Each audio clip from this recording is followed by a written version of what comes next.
Most of us can remember some of the worst feedback we've ever received from our bosses, whether it was poorly worded, not very helpful, flat out inaccurate, or maybe 11 months too late. It kind of sticks with us forever when we have bad feedback from our leadership. So what is it like to give good feedback as an executive? We're going to talk about that today. My name is Tom Cox and I'm the founder of Vertical Motion, where we help mid-career professionals become executives.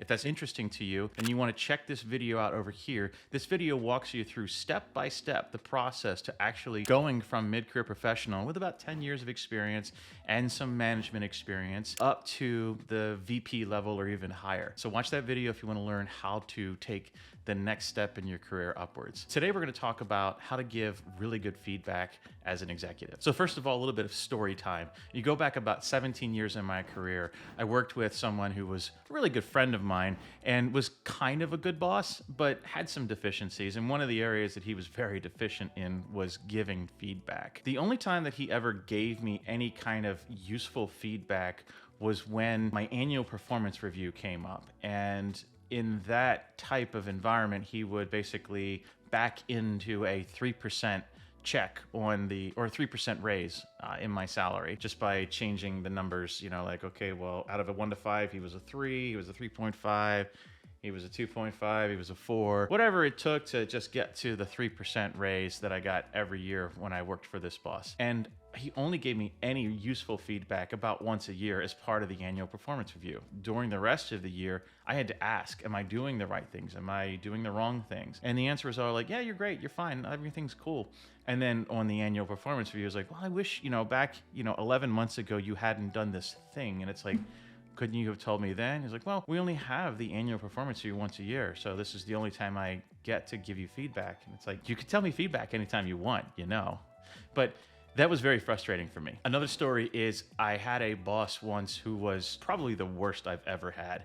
And this boss in particular, he wanted to really call me out on my personality and the way that I did things. My numbers were absolutely stellar. I did all of the things necessary.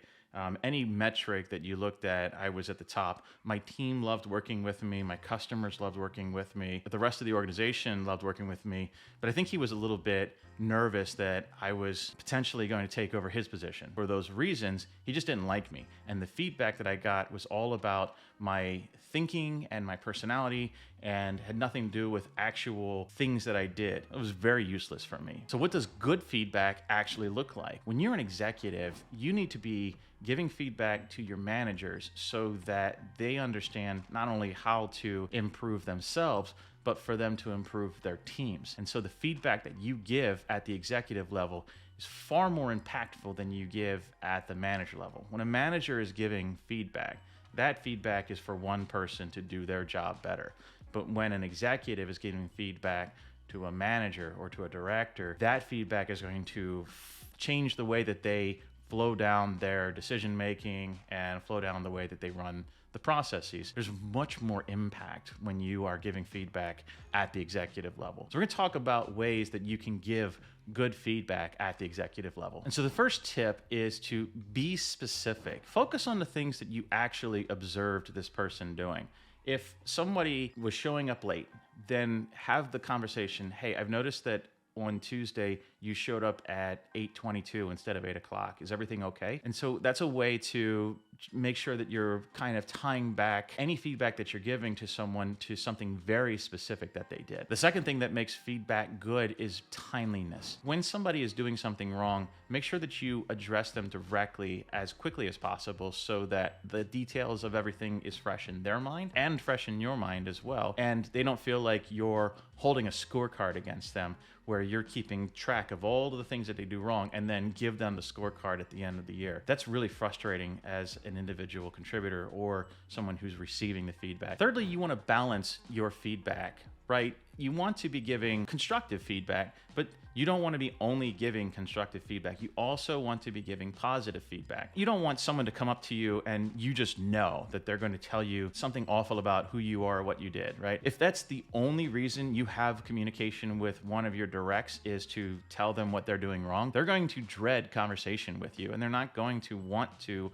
work with you and you're going to scare them off. Instead, what you want to be doing is constantly praising them on the things that they're doing right. And then once once in a while, you want to be telling them, hey, I've noticed this thing. Would you mind if we talk through this so we can change that so that that's not an issue going forward? Typically, you want to be about 80% of your feedback being praise and 20% being corrective, and bias heavily towards giving positive feedback and then giving constructive feedback when you need to. Fourth, as I mentioned in one of my examples, you want to focus on behavior, not personality. When you are giving feedback to someone that you don't necessarily like, and that will happen, you still want to give them good feedback. And so you want to give them feedback that's based on their actual behaviors, not their personality, not who they are as a person, right? You may not stand for what they believe in. You may have different political or religious beliefs, and that has nothing to do with how well they perform their job for you. Leave that aside and focus solely on their behaviors. Draw a line between focusing on behaviors,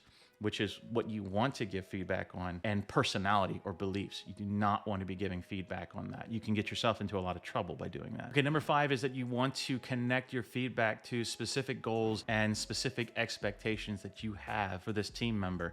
You want to make sure that they know what they're supposed to do before you give them feedback. If you have someone who's a remote worker and you are expecting them to be online and available at a certain time, and when you text them on chat and they're not available, make sure that it's clear to them up front that you are expecting them to be available for communication at a certain time of the day. You may think that it's normal for everyone to work at their desk from 9 to 5, whether they're in the office or at home. That may not be the expectation that a remote worker has. You want to let them know that, and then only then give them feedback on that communication or not being available for that communication after they know that's an expectation that you have both set with each other. Number 6 is that when you think about feedback, you want to be thinking about this in terms of a growth mindset for yourself and for the person to whom you're giving feedback. Feedback is not necessarily designed to punish someone or measure their self-worth. Feedback is meant to help them grow into the version of themselves that best suits your team, your working environment, and your expectations of their work. And then finally, number 7, you want to be open to feedback on your feedback. Feedback should be a dialogue. You may be offering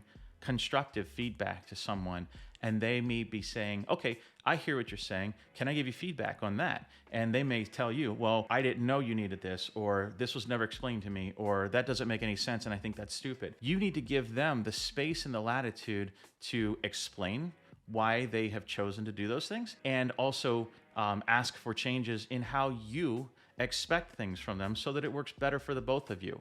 At the end of the day, executives are designing systems that are supposed to be super efficient and highly productive. If somebody is asking you to change a part of the process so that it makes it far more efficient and effective for them, and they want to lean into their work that much more, why would you fight that? Like, maybe they don't do it the way you want them to do it, but maybe there is a reason why they're doing it the way that they do it. And with them having ownership and buy-in to the way that they do it, as long as it gets done and it gets done effective and well, why do you care about the how? Just keep that in mind, that people will give you feedback on your feedback, and you need to be as open-minded about that as you expect them to be of the feedback that you're giving them. So those are 7 characteristics of good feedback. And there are really 3 keys at the end of the day that are really important about giving feedback. And those keys are: you want it to be constructive, you want it to be supportive, and you want it to be delivered with empathy and respect for the individual to whom you're delivering that feedback. Be the kind of leader that you always wanted to be. And if you think about the stories that I told at the beginning of this video, try to be the opposite of that terrible manager. Follow those 7 characteristics or traits of good feedback, and I think you'll do a great job as an executive giving feedback to your team. That's all I've got for you today. If you want to learn more, you're welcome to follow me on this channel. You can subscribe. Also, I'm on Instagram at TomCaxVM. I put out a reel a day of very concentrated, high-value content there. Our videos here on this channel revolve around great tips and advice for how to become an executive and also how to be an executive. So with that, I'll see you in the next video, and have a great one.